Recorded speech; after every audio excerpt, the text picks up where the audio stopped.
Hello, नमस्कार, जय हिंद and a very warm welcome to CivilsTap IAS. आज के हमारे प्रतिबद्ध सीरीज में आप लोगों का स्वागत है। तो आज का जो सेशन है that is in continuation with our existing theme, जो हम इंफ्रास्ट्रक्चर पे बात कर रहे हैं। दो सेशंस ऑलरेडी हम इस पे कर चुके हैं। आज का हमारा जो एजेंडा है इस सेशन का, जो मल्टी मोडल ट्रांसपोर्टेशन है, उसके इंप्लीकेशंस क्या है इंडिया की इकोनॉमिक ग्रोथ के लिए, और उस पर बेस्ड जो पीवाईक्यूज यूपीएससी ने सीएसएम में मेंस में आपके पूछे हुए हैं उनको हम डिस्कस करेंगे। राइट, तो मैं उम्मीद करता हूँ पिछले सेशन आप लोगों ने देखे हैं और उसके क्रिस्प अपने फ्लो चार्ट्स के माध्यम से अपने नोट्स जो हैं वो भी बना लिए है ना।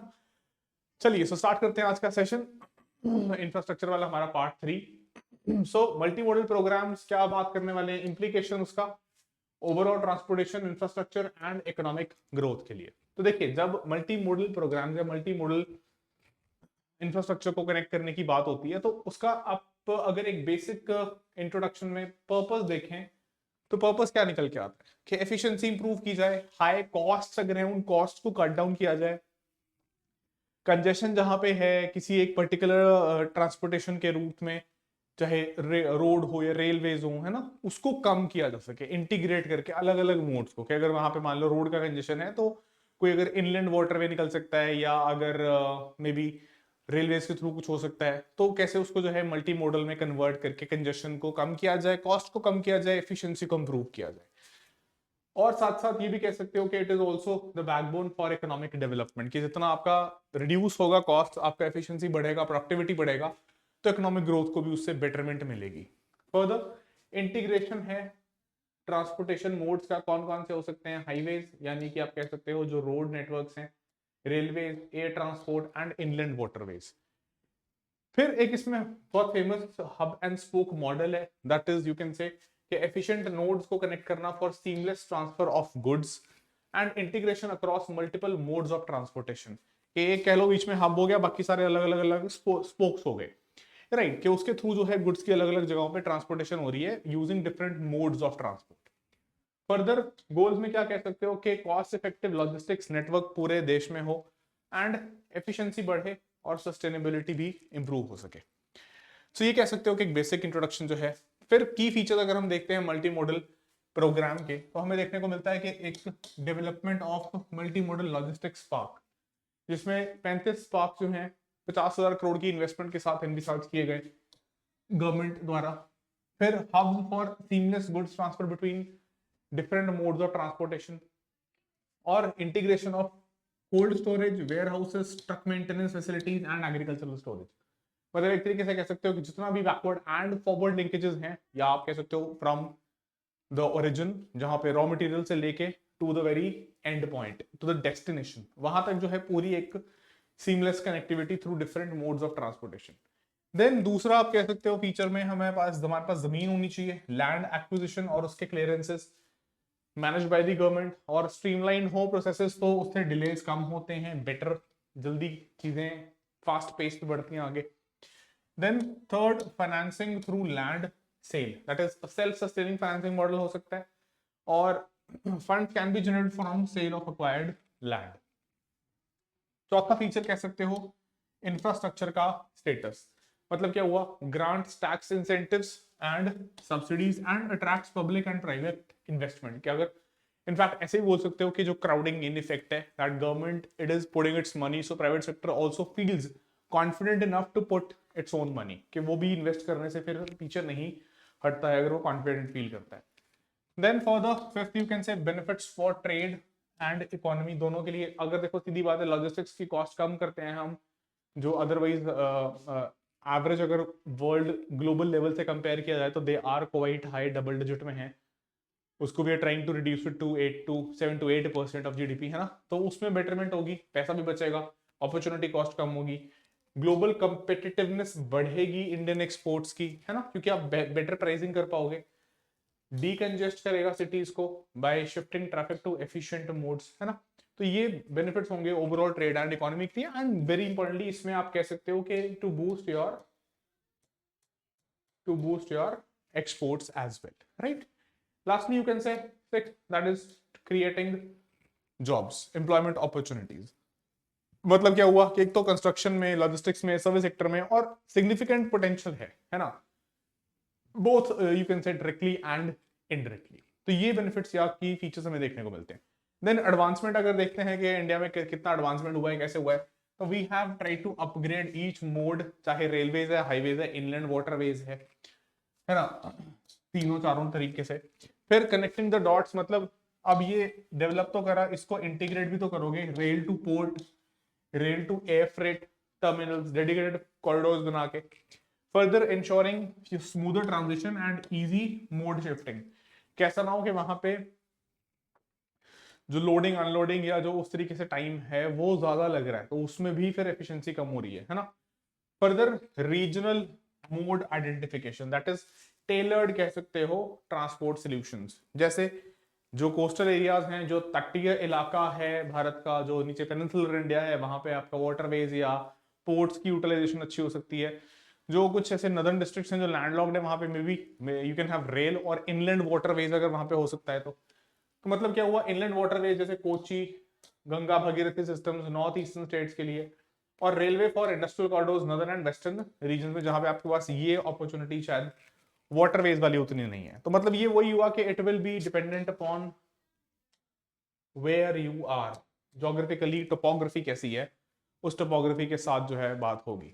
Then further simplifying customs and check points, that is universal custom clearances, reduction of check points, और डिजिटल इंटीग्रेशन जितना हो उतना बेटर है डॉक्यूमेंट्स की ट्रैकिंग के लिए, क्लियरेंसेस के लिए, है ना। जैसे आप कह सकते हो एक एग्जांपल जीएसटी ने जो इंक्लूड किया था, जो ई इनवॉइसेस वाला है ना। चलिए, so that is advancement. Then government ने क्या इनिशिएटिव्स लिए हैं, तो we have had the Bharatmala Pariyojana, golden quadrilateral, जल मार्ग विकास, है ना। तो ये कुछ कुछ एग्जांपल्स आप कोट कर सकते हो। फिर इसके अलावा फर्दर गवर्नमेंट इनिशिएटिव्स में DFC is very very very important, this is really important, जो डेडिकेटेड फ्रेट कॉरिडोर है ना, इसमें एग्जांपल दे सकते हो eastern western corridor, shift to heavy cargo from road to rail and enhance rail connectivity to ports. के roads में challenges आते हैं, कॉस्ट एंगल बहुत ज्यादा हाई होता है, उसको आप रेल पे शिफ्ट करके रेल को पोर्ट के साथ बेटर कनेक्टिविटी प्रोवाइड कर रहे हो, तो that is good. Further port net connectivity, जो सागरमाला प्रोजेक्ट है ना, integrating sea ports with road and rail systems including shipping terminals, dry ports, logistics parks, ये सारे। और ड्राई पोर्ट्स पे तो यू नो मतलब पिछले अगर 4 से 6 साल में देखें तो ड्राई पोर्ट्स पे काफी काम हुआ है। Then further streamlining transportation and reducing the bottlenecks, तो ये चीजें हम देखते हैं port trade connectivity Sagarmala project. Then freight villages and dry ports, मतलब intermodal hubs for cargo transfer and reduces port congestion, के आसपास जो है आप ड्राई पोर्ट्स रख सकते हो, जहां पे जो है ट्रांसफर हो सकता है from one mode to another, road to rail हो सकता है, रेल टू पोर्ट हो सकता है ना। तो उसके अकॉर्डिंगली डिपेंडिंग अपॉन कि कैसे आपको वहां पे डीकंजेशन की आवश्यकता है। Then modern storage and digital systems, तो मॉडर्न वेयर हाउसेस हो गए, introduction of digital tagging systems है, जिसके थ्रू ट्रैकिंग आसान हो सकती है, एफिशिएंट हो सकती है, स्टोरेज इंप्रूव हो सकती है, क्योंकि आपको पता रहेगा कहाँ पे कितना जो है कैपेसिटी अवेलेबल है, क्योंकि देखो इसमें बहुत capacity also becomes very crucial factor, कि कितना जो है आपके पास वहां पे अवेलेबल स्पेस है, या कितनी जल्दी जो है वहां से आप लोडिंग अनलोडिंग के बाद स्पेस अवेल कर सकते हो। तो दीज वर गवर्नमेंट इनिशिएटिव्स। अच्छा, गवर्नमेंट इनिशिएटिव्स को लेकर मैं एक चीज यही बोल देता हूँ कि देखो जिस भी साल आप मेंस लिख रहे हो, उस साल के सर्वे में आपको अलग अलग नए इनिशिएटिव्स कुछ देखने को मिल जाएंगे, तो आपको वहां पे ऐड करना पड़ेगा अपने खुद के उस मेंस के अटेम्प्ट के लिए, है ना।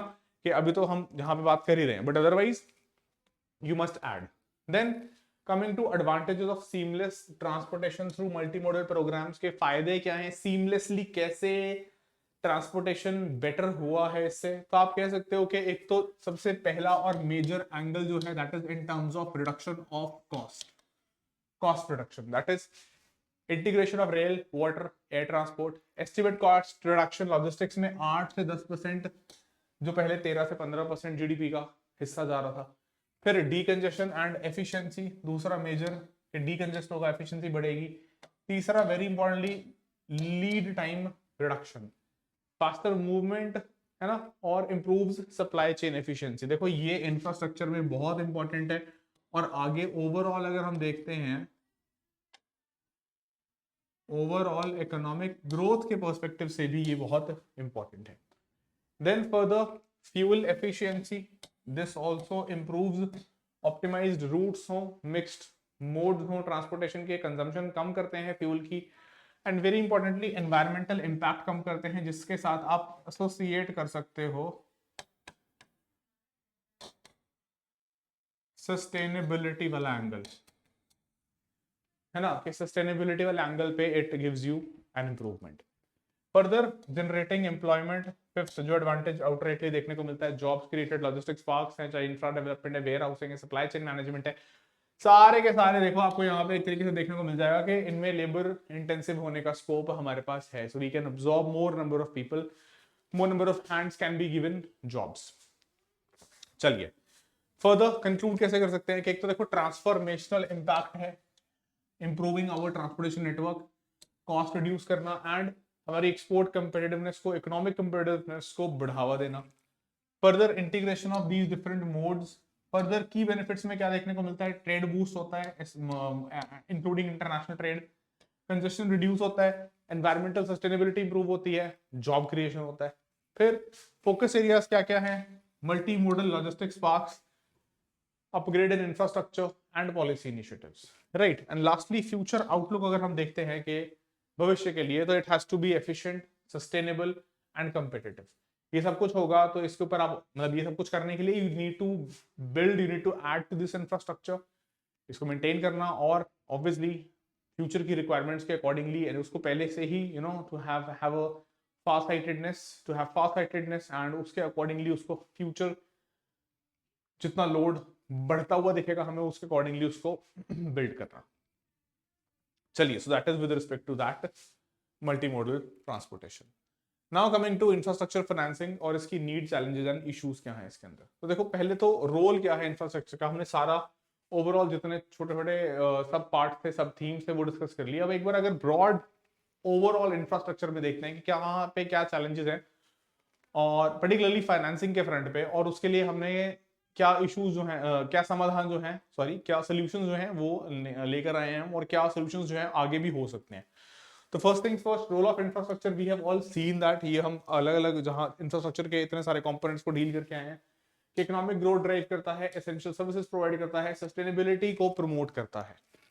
दूसरा, चैलेंजेस देखने को मिलते हैं majorly in terms of financing, कि जहां पे बात आती है फाइनेंस करने की। So large capital requirements, lengthy timelines and complex regulatory environments. Lengthy timeline होने से फेलियर के चांसेस जो हैं बढ़ जाते हैं, तो क्रेडिट इतना इजीली अवेलेबल नहीं होता है। देन इंपॉर्टेंस है बिल्कुल लॉन्ग टर्म डेवलपमेंट के लिए बहुत क्रिटिकल है, इकोनॉमिक सस्टेनेबिलिटी सपोर्ट करता है ना। तो ये तो हमें देखने को मिलता है इंफ्रास्ट्रक्चर और फाइनेंसिंग का जो रोल है। फिर अगर बात करें कि की कैरेक्टरिस्टिक्स ऑफ इंफ्रास्ट्रक्चर डेवलपमेंट में, अच्छी खासी कैपिटल की रिक्वायरमेंट है, large scale, often running into multi billions of dollars, और वो भी लॉन्ग टर्म के लिए, है ना, लॉन्ग पे बैक पीरियड, कि इन प्रोजेक्ट्स में ऐसा नहीं है कि एक दो साल में कंप्लीट होंगे, may go beyond 5 to 8 to 10 years, और may be it can take some decades as well, depending upon कितना कम्प्लेक्सिटी है, कितना मैसिव स्केल पे प्रोजेक्ट है। तो रिटर्न्स जो हैं they are realized but later over an extended period of time. तो वो फाइनेंसिंग में एक बहुत बड़ा चैलेंज जो है वो उभार के देता है कि जेस्टेशन आपका लंबा है, रिटर्न्स आपके लेट आए, डिलेड हैं, और उसमें भी इतना मेजर इन्वेस्टमेंट है, तो फाइनेंसिंग एक चैलेंज बन जाता है। देन प्रोलॉन्ग्ड अप्रूवल प्रोसेसेस, ये कह सकते हो from the bureaucratic side, what you call red tapism, that is delays in permits, clearances, approvals and extended timelines of the project। देखो सीधी बात है, एक्सटेंडेड प्रोजेक्ट टाइमलाइंस का सीधा सीधा मतलब ये हुआ that you will and up having a cost overrun.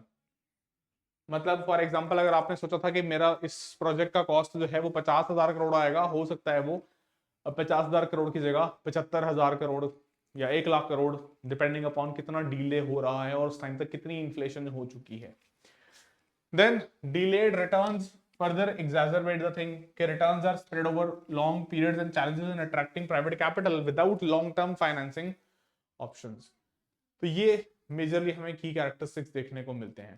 तो ये यूनिक फीचर जो हैं they raise several issues in financing infrastructure project which need to be addressed for successful implementation, के इनको एड्रेस करना जो है बहुत क्रूशियल हो जाता है अगर हमें इंफ्रास्ट्रक्चर डेवलपमेंट को स्मूथली कैरी आउट करना है। तो फिर क्या कह सकते हैं कि की इश्यूज जो हैं वो क्या निकल के आते हैं इससे। एक तो फंडिंग का गैप, शॉर्टफॉल पब्लिक फंड्स में जो नेसेसिटेट करता है ऑल्टरनेटिव फंडिंग मैकेनिज्म। तो फिर बात करनी पड़ेगी कि ऑल्टरनेट फंडिंग मैकेनिज्म जो हैं वो क्या क्रिएट किए जा सकते हैं, है ना। Then fiscal constraints, government budgets जो हैं वो स्ट्रेच होते हैं ऑलरेडी, कंपीटिंग डिमांड्स अलग अलग सेक्टर्स की। Then limited allocation for infrastructure. फिर एक मेजर जो दिक्कत है कमर्शियल बैंक्स में, स्पेशली पब्लिक सेक्टर बैंक्स में, mismatch of asset and liability, NPS का इशू, बैड लोन्स का issue, right. Then constraints on pension and insurance fund, कि ये भी, इसमें भी रेगुलेटरी ऑब्लिगेशंस लिमिट करती हैं इन्वेस्टमेंट्स को। And high allocation to low risk government securities, इधर ज्यादा पैसा इन्वेस्ट करना ये लोग प्रेफर करते हैं, जिसकी वजह से कम पैसा जो है वो लॉन्ग टर्म और थोड़े से रिस्की कैपिटल जो है वो इंफ्रास्ट्रक्चर में नहीं जाती है। Then further lack of a robust corporate bond market, that is still you can say in a developing phase, although efforts are there by RBI and SEBI, but इसको large scale पे लाने में अभी भी हम challenge face कर रहे हैं। then insufficient user charges, अब एक ये भी मुद्दा है। ये क्या मुद्दा है कि low market base fees for sectors like irrigation, water supply, और अफेक्ट क्या करता है financial sustainability and loan repayment. जब उतना प्रोजेक्ट में जो है कमा ही नहीं पाओगे तो फिर गवर्नमेंट को अपने खुद के फंड से ही एलोकेशन करनी पड़ेगी, फिस्कल डेफिसिट ही शूट करेगा, फिर आप उसमें तो चार्ज नहीं कर रहे हो, है ना। Lastly legal and procedural barriers, particularly अगर भूमि अधिग्रहण है, लैंड एक्विजिशन है, environmental clearances and bureaucratic inefficiencies, ये टाइमलाइन बढ़ाती हैं। टाइमलाइन बढ़ने के साथ कॉस्ट बढ़ जाती है, जो कि डेफिनेटली एक दिक्कत पैदा करती है ना। चलो देन फर्दर इंफ्रास्ट्रक्चर में क्या कह सकते हैं कि जो भी ये लीगल डिफिकल्टीज हम देख रहे हैं, these legal and procedural delays can exacerbate, मतलब they can further worsen difficulties in financing infra, and as prolonged project timelines raise financing cost and reduce investor confidence। कि देखो आपके पास पहले ही आपके पास फंडिंग नहीं आ रही थी, और अगर इन्वेस्टर का कॉन्फिडेंस जो है वो डिप होगा और कम होगा, तो ये फंडिंग जो है it will even become more challenging, right. चलिए अब ऑल्टरनेट या सोल्यूशन क्या हो सकता है, तो इसी में देखो कुछ चीजें डिस्कस कर रहे हैं हम यहाँ पे as related to that solution part. कि एक तो जैसे निकल के आया क्या, municipal bond markets for urban infrastructure.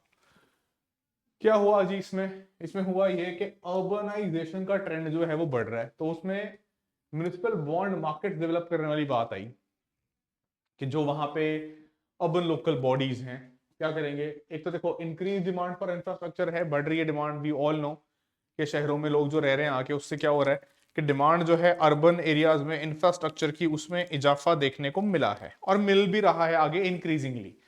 So challenges with traditional funding methods led to कि भाई फाइनेंसिंग के ऑप्शंस क्या हैं। फिस्कल ट्रांसफर या तो करवाओ सरकार से, पर कितना ही करवा लोगे, सरकार अपने हाथ खड़े कर देगी कि भाई ठीक है अपने पास तो पैसा है नहीं। Then municipal bond markets, types of bond कैसे हो सकते हैं, जनरल ऑब्लिगेशन या फिर रेवेन्यू बॉन्ड। ये का अब कौन करेगा, जो आपके वहां पे लोकल सेल्फ गवर्नमेंट है उसकी जिम्मेदारी बन रही है, ठीक है। और की स्टेक होल्डर्स कौन है, लोकल गवर्नमेंट और ये आपका वहां पे इन्वेस्टर।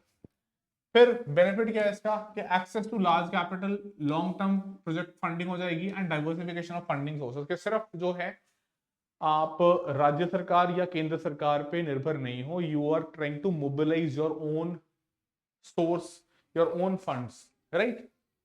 फिर इसमें चुनौतियां, एक तो क्रेडिट वर्दीनेस ऑफ म्युनिसिपैलिटीज, कि अब हो सकता है कि बीएमसी ऐसी, बॉम्बे जैसी जगह पे उनकी म्युनिसिपल जो उनकी अर्बन लोकल बॉडीज हैं उनकी तो क्रेडिट वर्दीनेस अच्छी होगी, उनके पास पैसा भी अच्छा है, बट नॉट नेसेसरली हर जगह पे ऐसा हो, है ना, कि भाई पैसा वापस आएगा या नहीं आएगा। देन रेगुलेटरी फ्रेमवर्क्स, वो पूरा market access for smaller municipalities, इनके लिए एक चैलेंज है, छोटी म्युनिसिपैलिटीज के लिए। बट चलो ठीक है, चैलेंजेस के साथ साथ अपॉर्चुनिटीज का स्कोप भी है। एक तो पीपीपी मॉडल को यूज किया जा सकता है क्रेडिट रेटिंग्स के एनहांसमेंट से पैसा उठाया जा सकता है, एंड इनोवेटिव फाइनेंसिंग के मॉडल कुछ और सोचे जा सकते हैं। ठीक है, तो मतलब क्या हुआ कि यहाँ पे म्यूनिसिपल जो लोकल गवर्नमेंट है वो अपना बॉन्ड इशू करे, बेसिकली हुआ क्या, डेट इंस्ट्रूमेंट हुआ और कर्जा उठाए और उसके ऊपर जो है एक रिटर्न जो है, एक अमाउंट जो है वो प्रॉमिस करे और उसके थ्रू अपने इंफ्रास्ट्रक्चर को बिल्ड करने के लिए फाइनेंसिंग का जो है बंदोबस्त करे। चलिए, then further what we can say कि municipal bond markets for financing urban infrastructure. तो इसमें एक तो ऑल्टरनेट फाइनेंसिंग अप्रोच निकल के आती है कि पीपीपी मॉडल हो सकता है जिसमें आप लेवरेज कर सकते हो जॉइंट डेवलपमेंट प्रोजेक्ट्स का, पब्लिक और प्राइवेट सेक्टर को लूप इन करके। Then utilisation of urban assets, जिसमें आप मोनेटाइज कर सकते हो अंडर यूज लैंड को या एसेट को, जहां पे वो जमीन किसी और काम में नहीं लग रही है, वेस्ट पड़ी है, तो उसको यूटिलाइज किया जा सकता है। रेवेन्यू जनरेशन पोटेंशियल निकल के आ सकते हैं। कार्बन क्रेडिट्स यूज हो सकते हैं, tapping into global financing mechanisms and focus on emission reduction projects, जहां पे आप अगर ठीक तरीके से काम कर रहे हो, सस्टेनेबल है वो प्रोजेक्ट, है ना, तो कार्बन क्रेडिट्स भी यूज कर सकते हो। देन लिमिटेशंस क्या है, insufficient for large scale projects and often fragmented और इनडायरेक्ट। तो इसमें पैसा उतनी आसानी से लाना, ऑफ कोर्स मेजर कैपिटल, वो चैलेंजिंग हो जाता है। चलो, देन म्युनिसिपल बॉन्ड मार्केट दूसरा, जिसमें डायरेक्ट एंड सस्टेनेबल फंडिंग थोड़ी बेटर दिखती है। ग्रेटर ऑटोनॉमी में है म्यूनिसिपैलिटीज के पास कि अपने अकॉर्डिंगली वो जितना चाहते हैं उतना फंड रेज करने की कोशिश कर सकते हैं एटलीस्ट, है ना, जितना हो वो ऑब्वियसली बात की बात है।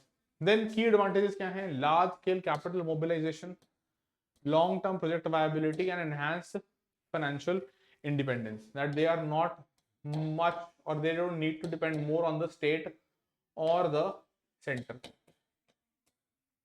चलो ठीक है, फिर देखो अब इसमें ये सारी बातें जो हम कर रहे हैं कि क्या कह सकते हैं कि गवर्नमेंट का तो बजट में there is a certain constraint which means that you need to take help of the public private partnership model। Private sector की पार्टिसिपेशन को बढ़ा के एक तो प्राइवेट सेक्टर से कैपिटल का कंट्रीब्यूशन यू कैन टेक, दूसरी तरफ एक्सपर्टीज एंड एफिशिएंसी जो ये प्राइवेट सेक्टर के पार्टिसिपेशन से लाई जा सकती है। ठीक है, so that is going to have और बिल्ड इंफ्रास्ट्रक्चर, इसके डेवलपमेंट में government oversight and regulation better and successful infrastructure project. Case में ये तो हो गया प्राइवेट सेक्टर का, जो ये यहाँ पे पब्लिक वाला सेक्टर है उससे आप क्या करोगे, ये गवर्नमेंट ओवरसाइट एंड रेगुलेशन और उसका सक्सेसफुल एग्जीक्यूशन। तो ये कह सकते हो कि ओवरऑल इसके डेवलपमेंट में हेल्प करेगा कि पीपीपी मॉडल हो गया, अर्बन एसेट मोनेटाइजेशन हो गया, साथ ही साथ अर्बन बॉन्ड्स हो गए एंड कार्बन क्रेडिट्स हो गए जो हम डिस्कस करके अभी आए हैं। चलिए, so moving further PPP model की बात अब करते हैं कि देखो यहाँ पे हमने public private partnership PPP model की बात की है, तो अब उस मॉडल को भी यही डिस्कस करना जरूरी हो जाता है। तो देखो व्हेन वी से कि डेफिनेशन क्या है, आपका public sector private sector collaborate कर रहा है, पार्टनर कर रहा है एक दूसरे के साथ। प्राइवेट एंटिटी मस्ट हैव 51% और more equity owned by private partners. ठीक है, ऑब्जेक्टिव क्या है, क्रिएशन या मैनेजमेंट ऑफ इंफ्रास्ट्रक्चर, और कैसा infrastructure which is intended for public purpose, पहली बात। दूसरा, कंसेशन पीरियड हो सकता है स्पेसिफाइड टाइम ड्यूरेशन का, operating under commercial terms. Selection process जो है वो ट्रांसपेरेंट प्रोक्योरमेंट सिस्टम, फेयरनेस और कंपेटिटिव बिडिंग। ऐसा ना हो कि नेपोटिज्म हो रहा है या फेवरेटिज्म हो रहा है तो फिर उसकी पूरी की पूरी जो कह लो पर्पस है वो डिफीट हो जाएगा। देन की players, public sector sponsoring authority and private sector जो है वो लीगल एंटिटी। तो इस तरीके से एक जॉइंट मैकेनिज्म जो है पीपीपी में बन सकता है। फिर कैसे बूस्ट करते हैं इन्वेस्टमेंट को, एक तो कह सकते हो we have had over 1800 PPP projects in running as of 2024-25, significant role in infrastructure development। फिर कंबाइन करता है बेनिफिट पब्लिक के और प्राइवेट सेक्टर के। देखो सिंपल सी बात है, दोनों की स्ट्रेंथ्स को कंबाइन कर रहे हो, जो पब्लिक सेक्टर की स्ट्रेंथ है और जो प्राइवेट सेक्टर की स्ट्रेंथ है। प्राइवेट सेक्टर के पास एक्सपर्टीज है, टेक्नोलॉजिकल प्रोग्रेस हो सकती है, काम जल्दी करने के तरीके हो सकते हैं, वो कल्चर हो सकती है।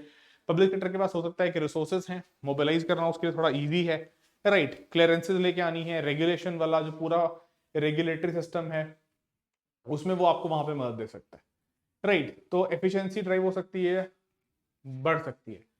रोल इन इकोनॉमी में क्या होगा, इन्वेस्टमेंट अट्रैक्ट करो, इकोनॉमिक ग्रोथ बढ़ाओ और एम्प्लॉयमेंट अपॉर्चुनिटीज भी क्रिएट करो। की सेक्टर जहां जहां पे हम ये देखते हैं प्रोजेक्ट्स चलते हुए, transport, energy, water, sanitation, wash, social infrastructure, ये सारे। और फ्यूचर प्रॉस्पेक्ट्स क्या कह सकते हो कि expansion to new sectors and encouragement of innovative partnership.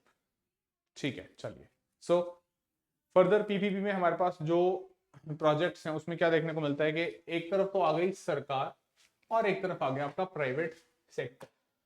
तो दोनों की अगर हम देखते हैं कंट्रीब्यूशन, तो सरकार वाली साइड से मेजर कंट्रीब्यूशन जो हैं they can be in land acquisition, regulatory approvals and risk and investment sharing. ठीक है, कि लार्ज स्केल इंफ्रास्ट्रक्चर प्रोजेक्ट, जमीन चाहिए, सरकार उसमें हेल्प कर सकती है। रेगुलेटरी अप्रूवल जो है उसमें पब्लिक साइड से हेल्प आ सकती है। एंड बैलेंस रिस्क शेयरिंग, कि भाई ठीक है प्राइवेट के ऊपर बर्डन बहुत ज्यादा ना आए कि वो उस चीज में इंटरेस्ट ही अपना लूज आउट कर जाए। फिर अगर प्राइवेट सेक्टर की तरफ से देखें, what can the private sector bring on the table, तो एक तो सबसे बेटर चीज एफिशिएंसी इन एग्जीक्यूशन, जिसमें टाइमली कंप्लीशन रहेगा तो कॉस्ट्स भी कम रहेंगी, एस्केलेट नहीं होंगी। Financial resources, that is funding for capital intensive projects and technological innovation, है ना, R&D वाला पूरा।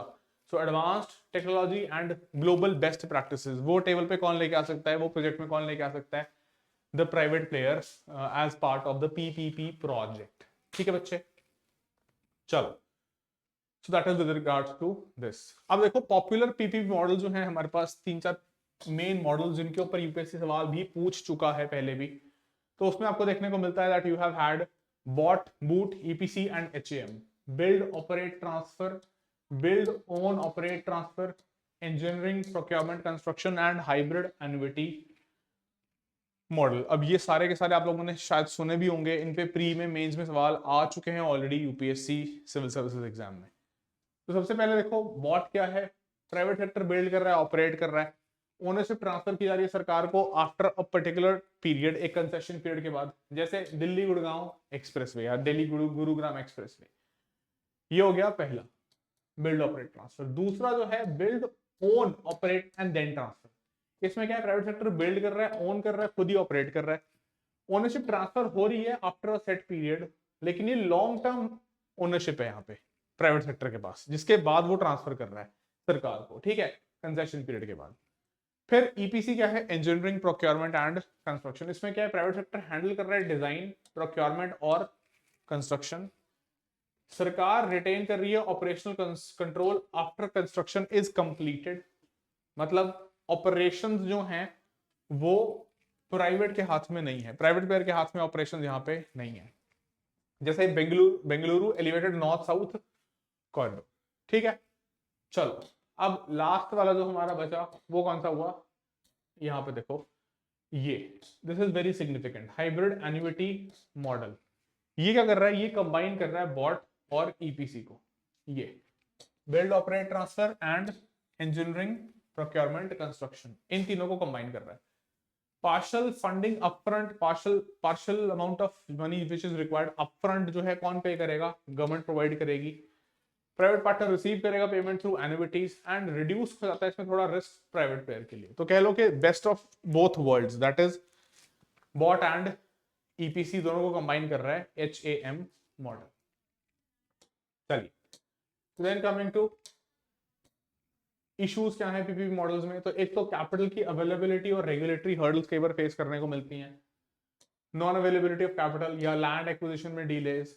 फिर फेवरेटिज्म, नेपोटिज्म, क्रोनी कैपिटलिज्म की दिक्कत, के perception of these PPP projects being used as tools to award favorites of the ruling party, है ना, या political favouritism and inefficient use of public resources, के जनता के संसाधन उसमें वेस्ट हो रहे। फिर पॉलिटिकली कनेक्टेड फर्म जो हैं they dominate, undermining fairness and affecting quality of the service delivery. तो पूरे प्रोजेक्ट का ना पर्पस ही डिफीट हो जाता है, it turns upside down. Then over leveraging, that is private firms over extend financially, plus reliance on government for renegotiation और bail out, के पैसा फंस गया या पैसा खत्म हो गया या कॉस्ट ओवररन हो गई तो सरकार से उम्मीद लगाएंगे कि हाँ सरकार पैसा दे देगी। And leads to unsustainable project, कि भाई वो प्रोजेक्ट शुरू हुआ but it never came to an end और it is not coming to an end. तो उसमें definitely there will be overruns. ठीक है, चलिए फिर देखिए पीपीपी के संदर्भ में विजय केलकर कमेटी ने क्या सजेशन दिए, एक बार देखते हैं इसको। तो फर्दर पहली चीज तो objective that is address challenges in implementation, improve governance and effectiveness. Governance में क्लियर पॉलिसीज हो, ट्रांसपेरेंट हो, प्रोक्योरमेंट और एग्जीक्यूशन में। इंस्टीट्यूशनल फ्रेमवर्क डेडिकेटेड, आपके पास इंस्टीट्यूट्स हो सकते हैं who are working with these models, which are working in these models. Second, strengthen regulatory bodies for monitoring. ठीक है, जो की रिकमेंडेशंस आई। दूसरा ये। तीसरा, कैपेसिटी बिल्डिंग को एनहांस करना। चौथा, risk management better spread out हो, कि इसमें एम्बिग्विटी की स्कोप ना हो, जितना क्रिस्प हो, जितना क्लियर हो, उतना बेटर है। प्राइवेट वाला कल को तुम्हारे सिर पे ब्लेम गेम नहीं खेल सकता। ठीक है। Then further, financial sustainability that is encourage innovative financing models and ensuring fair and equitable risk sharing between public and private sectors. कैसा ना हो कि either of the sectors are overburdened. That shouldn't be the case. ठीक है। Further committee क्या बोल के गई कि पीपीपी लॉ एक आप ला सकते हो, dedicated PPP law subject to parliamentary approval and streamlining and clarifying legal requirements या लीगल फ्रेमवर्क, कि भाई जो कुछ भी हो कानूनी रूप से हो, उसमें ब्लैक एंड व्हाइट में हो, कानूनी रूप से लीगल बेसिस पे क्लियर क्रिस्प डेफिनेशंस हो। ठीक है, ताकि कोई स्कोप ना रहे कंफ्यूजन का या एम्बिग्विटी का। Further, infrastructure PPP project review committee that is assesses stressed projects, resolve issues in time bound manner and ensure projects are brought back on track. फिर अवॉइड स्विच चैलेंज मेथड, यानी discourage unsolicited proposals, फालतू के चीजों को entertain नहीं करना है। Advocate for competitive and transparent bidding and prevents bias and favouritism. ठीक है, इसको हम बोल रहे हैं swiss challenge method. Then one size fits all approach नहीं काम करेगी। क्यों? क्योंकि भाई ऐसा नहीं हो सकता है। स्पेसिफिक रिस्क असेसमेंट होनी चाहिए हर एक प्रोजेक्ट की, और सॉल्यूशंस भी वो यूनिक होने चाहिए उन प्रोजेक्ट्स के रिस्क्स की असेसमेंट के अकॉर्डिंग। आप ये नहीं सोच सकते कि एक ही ब्रश से आप you will paint the entire picture. No, will not serve the purpose. And PCA में अमेंडमेंट कि पेनलाइज किया जाए करप्ट प्रैक्टिसेस को, डिसीजन मेकर्स को इन्फ्लुएंस से जो है बचाया जाए, and encourage informed risk taking. कैसा ना हो कि वो चीज जो है वो फ्यूचर में दिक्कत दे रही है। चलिए, सो लास्टली कंक्लूजन के की challenges address that is issues in PPP model, ensuring smooth implementation. दूसरा, एम्फेसिस एरिया क्या रहा? लीगल फ्रेमवर्क, सपोर्ट इंस्टीट्यूशनल और रिस्क मैनेजमेंट। प्रिंसिपल्स क्या प्रमोट किए? Transparency, competitive bidding and effective governance. और गोल क्या है? to make this PPP model more efficient, establish them as reliable mechanism for infra development in India. ठीक है, चलिए, तो ये हमने देख लिया केलकर कमेटी। ऑलराइट, अब एक काम करते हैं, इस सेशन को जो है यही हम रोकते हैं। इसके PYQs जो हैं वो हम नेक्स्ट सेशन में देखेंगे। ठीक है, चलिए, so that is all. Thank you so much. Bye bye. Take care. This is Piyush signing off. See you in the next session. Bye. Take care. जय हिंद, जय भारत।